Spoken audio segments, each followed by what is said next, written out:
આયુર્વેદ મુજબ B12નું લેવલ આપણા શરીરમાં વધારવું હોય તો શું કરી શકીએ? સૌ પ્રથમ તો આપણે આપણું પાચન સુધારવું જરૂરી છે.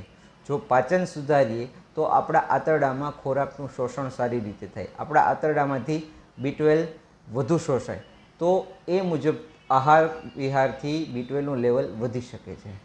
આયુર્વેદ મુજબ B12ની સારવારમાં આપણે શું લઈ શકીએ છીએ? ચ્યવનપ્રાશ લઈ શકીએ છીએ, આમલકી રસાયણ લઈ શકીએ છીએ, ત્રિફલા લઈ શકીએ છીએ, અશ્વગંધા શતાવરી લઈ શકીએ છીએ.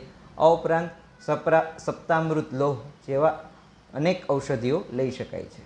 એલોપેથિક સારવાર મુજબ B12ની સારવાર શું છે? એલોપેથી સારવાર મુજબ B12ની સારવાર માટે આપણે અનેક ટાઈપના ઇન્જેક્શન જેમ કે મિથાઇલકોબાઇલ એમાઇન અને સાઇનોકોબાઇલ એમાઇન 2 પ્રકારના ઇન્જેક્શન તથા ટેબ્લેટ્સ અવેલેબલ છે, જે આપણે સરળતાથી મળી શકે છે, જે લઈ શકાય છે. પરંતુ યોગ્ય ડૉક્ટરની